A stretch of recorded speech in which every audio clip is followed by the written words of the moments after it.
Jika engkau melihat punggungnya, mungkin engkau akan mengira itu bekas luka seorang prajurit yang baru pulang dari medan perang. Padahal bukan. Luka-luka itu lahir jauh sebelum pedang-pedang Islam memenangkan peperangan.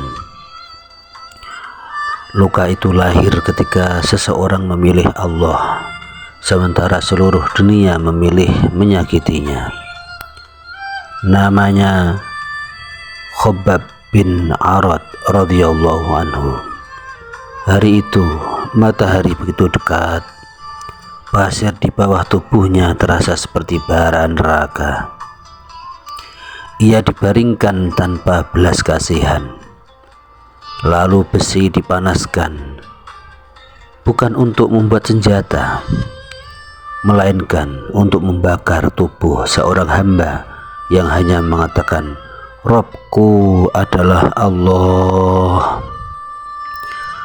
Tak ada yang membelanya, tak ada yang mampu menghentikan siksaan itu. Yang terdengar hanya nafas yang mulai melemah dan aroma daging yang terbakar.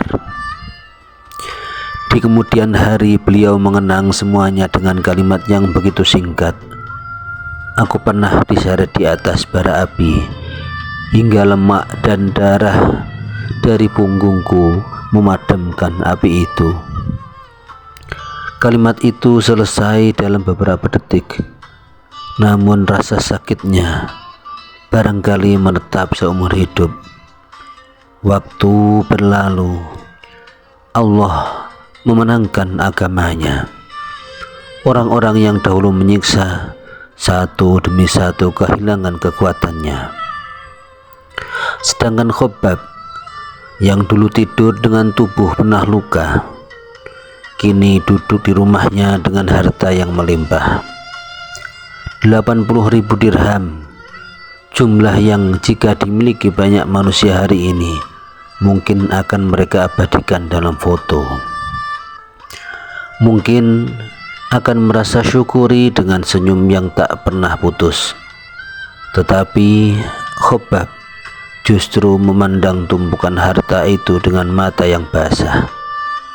Air matanya jatuh satu demi satu. Tak ada yang tahu mengapa. Ia pernah begitu lama bersabar saat tubuhnya dibakar. Namun kini ia justru gemetar di hadapan dunia. Ia takut kalau seluruh penderitaan yang dahulu ditanggung karena Allah telah dibalas lunas di bumi. Ia takut ketika menghadap Allah nanti tak ada lagi balasan yang tersisa. Bukankah itu menyesakkan? Seseorang yang pernah rela tubuhnya hangus justru lebih takut kehilangan pahala daripada kehilangan nyawanya. Lalu ia teringat seorang sahabat yang begitu dicintainya, Mus'ab bin Umair. Dahulu hidup dalam kemewahan, lalu meninggalkan semuanya demi Allah. Hingga saat syahid, ia hanya memiliki selembar kain. Jika kain itu ditarik menutupi kepalanya, kedua kakinya terbuka.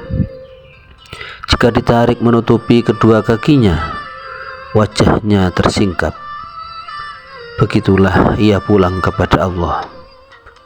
Khabbab begitu ingat, lalu memandang hartanya, lalu menundukkan wajahnya. Barangkali dalam hati ia berkata, "Mengapa engkau pulang kepada Allah dengan begitu ringan, sedangkan aku masih dipenuhi dunia?" Betapa sedihnya. Bukan iri kepada orang kaya, tetapi iri kepada orang yang meninggalkan dunia lebih dahulu. Kemudian keluar kalimat yang membuat dada siapapun bergetar.